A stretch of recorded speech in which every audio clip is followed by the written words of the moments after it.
just a little motto in my head is don't be afraid to try, but also don't be afraid to fail, because it's from your things that fail that you learn most. And we've failed in a good few things, and that's how we learn as we went along. Hello, I'm Emma-Louise Coffey, and you're welcome to the Dairy Edge, the Teagasc Dairy podcast. We're bringing you the latest information, insights and opinion to improve dairy farm performance. As part of Signpost Sustainability Week, dairy farmers John and Brendan Walsh join us to document their journey through the adoption of science and technologies to improve and enhance their farming system, both environmentally and financially. We're farming here in Bellaloubey in South Tipperary, milking 157 cows on a milking platform of 64 or 62 hectares, 62% of that which is in clover. All our replacement stock is reared on the farm. We have a replacement rate of 22%, which is a little bit high, but we're still kind of expanding a small bit, nearly there.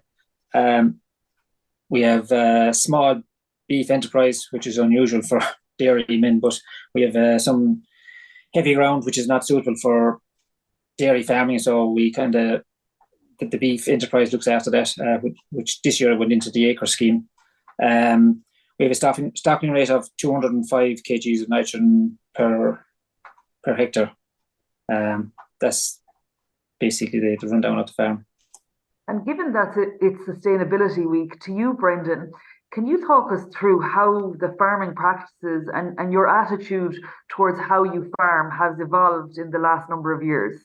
Yeah, I suppose our attitudes probably haven't really changed, Emma-Louise. We would always have been focused on the environment and sustainability, but there's probably more of a focus, and I suppose we're maybe uptaking the new practices maybe quicker because of the urgency that's required in, improving water quality and improving, I suppose, reacting to climate change and whatnot. So, like some of the practices that we've taken up in the last couple of years, selective dry cow was probably the first one we did. Then protected urea, we started using that around 2018. Low emission slurry spreading, we got a low emission slurry spreading tank in 2020, I think it was. Clover is probably the big one that's been our main focus since 2021, and then kind of soil health all along. From I suppose probably 2014 onwards, we've been kind of really focusing on soil health and improving pH and P and K levels, and then always we've been having a real strong focus on animal efficiency and animal health. So kind of breeding for, I suppose, more efficient producers of milk solids, but also more healthier animals, and I suppose using vaccinations and whatnot to increase the health status of the herd.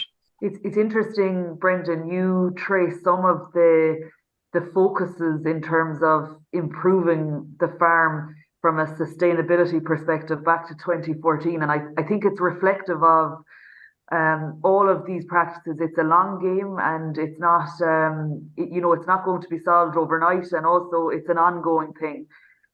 If we take a step back and look, there's a nice graphic, and it's the 12 steps that you can identify on dairy farms to improve environmental sustainability and reduce emissions output from farms. And I suppose you've touched on all areas that you could bundle them into. But firstly, to soils, I suppose, John, where is soil fertility at on farm? And, in terms of testing and keeping abreast with where individual fields are at, how regularly would you do that? Our soil fertility would be relatively good. We've come a long ways. It's 62% is optimum for line P and K. We say 86% of the soils are index 3 and 4 for P, and 73% of the soils are index 3 and 4 for K. And 84% of the soils are over pH of 6.2. In the last 3 to 4 years, we started soil sampling every year. And I would phrase that now as the new fertilizer. You know exactly where you're going, and you're keeping your lime and P and K at the correct level, especially when you're so heavily involved in clover, and you're not putting out fertilizer where it's not exactly needed. The lime is applied at reseeding as usual, but there's still other paddocks that get topped up with lime every year, roughly we spread between 80 and 100 tons a year. So we're kind of keeping on top of it, and you're constantly monitoring, especially when you're not putting out as much fertilizer as you used to put out. And a comment, maybe a number on that. So you were talking about, a really high proportion of the farm is at that 6.2 or above, and you make reference to clover. What sort of a pH would you like to see in a clover paddock that, in terms of supporting establishment and consistency of clover content, John? To me, you'd want to be talking 6.5 plus, and you're constantly topping up to make sure that you achieve your clover establishment, so you're kind of keeping it right. And then to take a step further and look at slurry, Brendan, you alluded to it. You've started using low emission slurry technology across the farm, from 2020. Specifically, what machine have you purchased? It's a dribble bar, or a tanker dribble bar. And take us through, just chatting previously, there was a mention of slurry sampling. And I would say that's probably not a broad spectrum practice on farms across the country. So could you give me a little bit of information about why you're doing that? And I suppose, are you yielding advantage as a result of sampling your slurry? Yeah, I suppose maybe previous to taking slurry samples, we've an open slurry tank, and we would have always considered what we had was thick slurry, watery slurry, and that was kind of it. But after we sampled some of our different tanks, we realised there's a bit more to it than that. So let's say, for example, that mentioned that we finished some beef animals. That would probably be our highest quality from a P&K point of view.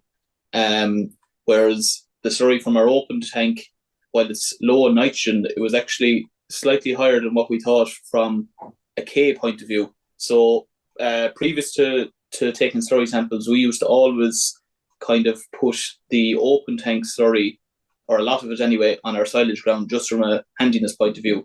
Whereas now we put the I suppose the higher value P&K slurry on our silage ground and use the open tank slurry, so that's low in nitrogen but high in K on our milk. So you're kind of matching the slurry to where it's required, I suppose, as opposed to just maybe a blanket approach. And also, because we have the values, we can adjust the rates as well. So on our higher value P&K slurry, we can put that out at a slightly lower rate than what the general, 2,500 gallons per acre. So that's the real value of slurry testing. And I guess, Brendan, there's just a little bit more thinking and planning in terms of, you have your soil results, where is this slurry needed and from which particular tank. I suppose from a practical perspective, a couple of things that might be of interest. The cost of a slurry sample to get tested, where are you getting it done, and what time of year are you sending that sample? Yeah, so I think the cost is around €50 per sample. We're getting it tested by Southern Scientific, and I think the turnaround is maybe 3 or 4 weeks. And last couple of times out that we've taken the samples, we've got them tested in the early part of the year, so kind of late January. So you kind of have your data then for the full, I suppose, slurry spreading season then of the status of the tank that you sampled. So that's the way we've worked it the last couple of times. And to you then, John, as we, I suppose, build the nutrient plan, chemical fertilizer comes into that. But to talk us through the use of chemical nitrogen, maybe in the last 5 years, has it changed? Have you reduced the quantity of nitrogen going out per hectare? Yeah, we have. Say in 2016, we tried protected urea for the first time, just buying a pellet of it just to see how we got on. And this, from the last, you could say from 2021, it's been totally protected urea, either the 46% or the 38% plus some sulfur. We also use muriate of potash and sulfate of potash, certain amount of 18-6-12 just to balance P's and K's, and 10-10-20 at reseeding. In 2020, we used 240 kgs of nitrogen per hectare. This year, we used 115 kgs of nitrogen per hectare on the milking platform and 109 on the whole farm. So it just shows the drastic change. We say when we change over to relying on clover to replace the amount of nitrogen that we were put out and total fertilizer.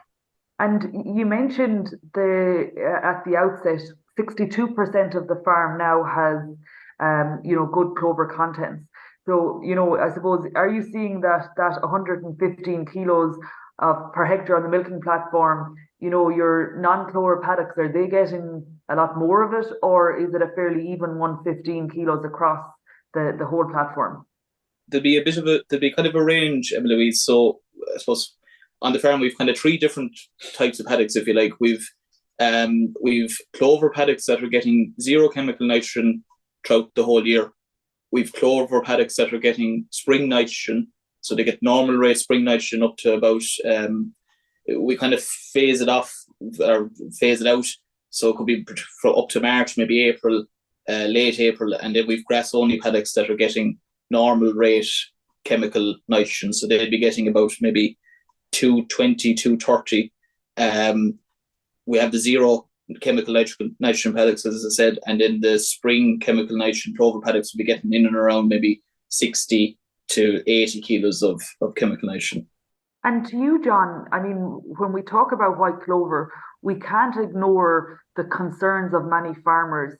Bloat is still an issue that some farmers are experiencing. Absolutely, some farmers have no issues and it doesn't crop up, but it definitely was something that was topical earlier this year. Can you talk us through experiences you might have had with it and how you're managing it? Look, bloat is, you could call it a dairy farmer's nightmare, because when it does strike, it's frightening and it kind of knocks you back a bit and makes you think a bit. But look, last year we got caught, we lost a cow and we had a number of bloated. Actually what happened, it was the perfect storm last year because we had a drought. And then when we came to September, we had lush grass every place, looked well on paper. But we'll say our problem was, we found out afterwards, the problem was no fibre. But what we always do is we have a strip wire up for when the cows are going out. So in other words, they have a breakfast break or whatever you like to call it for an hour and a half. So they're eating clover and the grass. And then we kind of, after an hour and a half or 2 hours, we'd leave them off. But last year we found, when we did all this, that's when the bloat struck the farm, and we kind of looked into it better, and we were advised fibre. So fibre was a problem. So we introduced straw, and just a rough rule of thumb. Last year the cows ate over 70 round bales of straw. So it showed that they were totally lacking in fibre, and they would say this year we introduced straw at an earlier stage, at the end of July, and we had no issues at all with bloat. So it's basically getting in time. Last year it was a fire brigade job, because we had no abundance of grass until September, and then cows were eating lush grass but with no fibre. And even Brendan observed there September last year, the cows were in a field of clover, but they were actually eating the hedge. And if we could only understand what the cows are doing, like if they were picking the stones, we'd notice lack of phosphorus, or so eating the hedge, what means that they were lacking of fibre. So this year we introduced the straw earlier, and they're constantly, they are free of access to them. They're not restricted to eating straw, but they've only used half the amount of straw, but it's there for them ad lib. For me, the strip wire and fibre, be it hay or straw or silage, whatever you like. Bloat oil would be number 3 on my list, because we only use it for emergencies. Because especially in a year like this year, it's a wet year. They're not drinking enough water to get enough bloat oil, and secondly, bloat oil is very expensive. So we're very confident now at the moment. The system we have, the wire, fibre, and the bloat oil is emergencies. We have a bit of experience on how to manage bloat now, and I think maybe for farmers that are getting into clover and are nervous of bloat, which is a valid concern, I think it is important to make sure that whether you're doing what we are doing with the strip wire or the straw, it is important to have something in place, because not every day is a bloat risk day, but you need to be prepared for the day where there is a big risk of bloat. And while we're not using bloat oil in the water, we do have it on hand if we do have a cow that needs to be treated. And it is right beside the milking parlour, right beside the crush, so it's there and ready. And I think it is important that there is some sort of treatment on farm ready for when it might happen.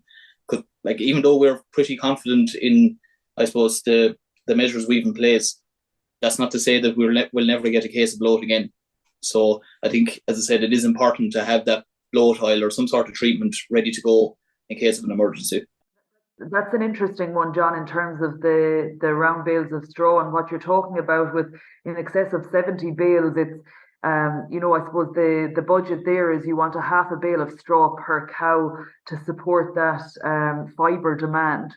I suppose, what comes to mind then straight away is, the nutritional value of straw is lower than, your grass or your grass clover sward. So the obvious question to you, Brendan, how is that impacting on animal performance?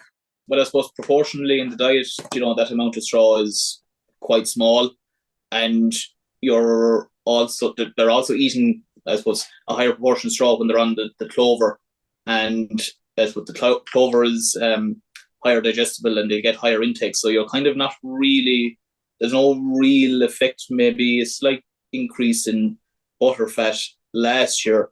But this year I don't really notice much of a difference. So I don't think the straw is having that much of an impact from that point of view.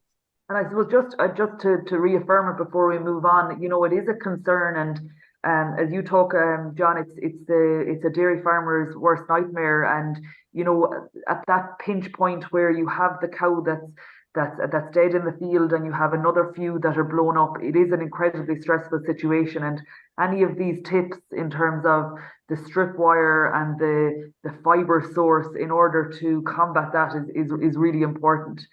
I suppose if we move on to animal health, and again, John, to you, Brendan, it's something that you pointed out as being really important. You're looking at, efficient animals. Has milk solids production per cow risen over the last number of years on farm? Probably since 2018, we've probably seen a good jump in milk solids. So I think around 2020 was the highest we've been, and that would have been around 540. But I suppose with banding, there could have been a little bit of a pinch if we kept going. So we're just about in the second band. So I suppose there's more of an advantage in staying just about in the band than being just about over it. So kind of from now on, we'll be aiming to be around maybe the 530 kilos of solids.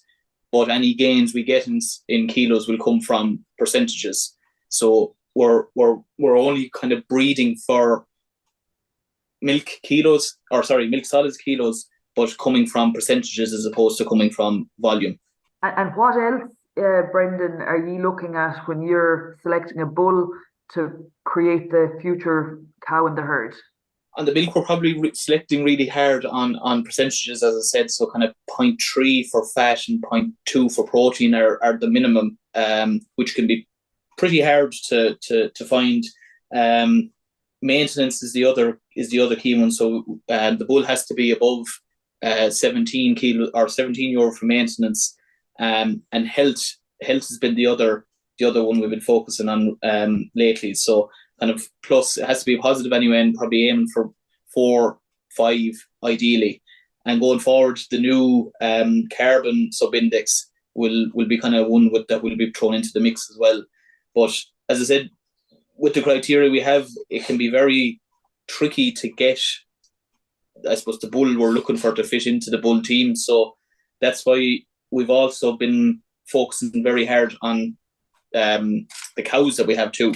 So we would have genotyped all our cows last November, and as well as sex semen, we can actually, I suppose, go pretty hard, select pretty hard on the cows that we breed off as well. So that probably has had as much an advantage as the criteria we set for the bulls. And it's interesting when you talk about the specific traits you're looking at, and when you spell out the numbers, I can totally see what you mean. It's kind of above what the recommended targets are, and you are limiting your pool, but you are, I guess, really looking for that elite progeny to get out onto farm and perform for you. I suppose something that's been talked about now is health is the new fertility. And we would have spoken with you way back in 2018, in the early days of the dairy age, when you were Milk Quality Award winners. You mentioned selective dry cow therapy is something that you would have went into very early, Brendan. But to you, John, if there's one or two key points from an animal health perspective that you would see as focuses on the farm. Well, like I said, we got involved we started doing the dry cow, selected dry cow, and we're up to 65% at the moment. It's and trying to achieve, trying to maintain that and keep there. It's difficult to say without your antibiotics, which you are totally reliant on. But I personally think the main driver we have at the moment is vaccinating. I'd say all our younger stock, having them vaccinated with all the vaccines by 12 months. It has reduced a lot of problems. I found,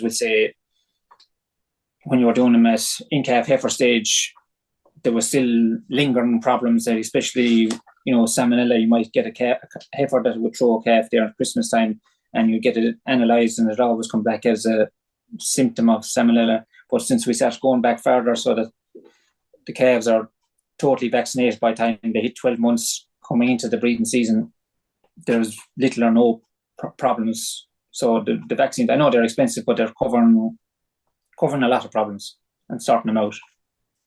And just a comment from you, John, you mentioned that you have a small beef enterprise, and interestingly, I would say that quite a proportion of dairy farmers have and retain their calves for a certain amount of time, be it until the first winter or indeed to finishing.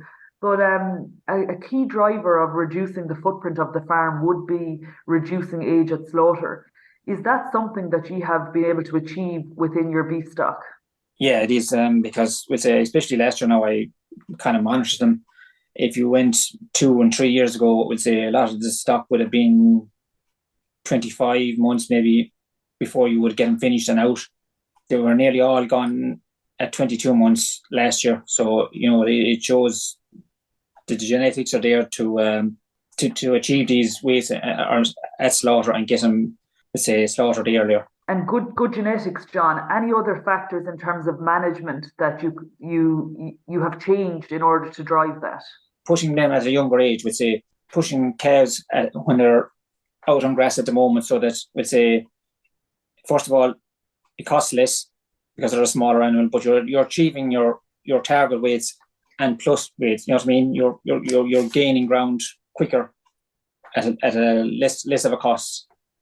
And so I find, when they go to grass as yearlings or whatever in March, or the sooner you can get them out, they're ahead when you're getting them out, and you're totally relying on the grass for the second summer, and you're achieving your target weights.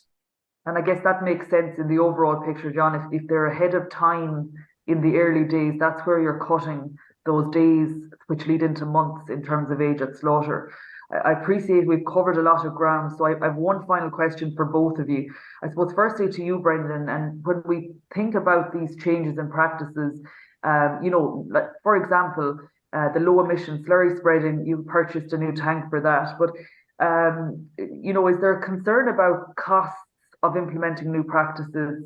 I know people talk about they cost you, some things are cost neutral, but where is your conversation on farm about costs of adopting new technologies?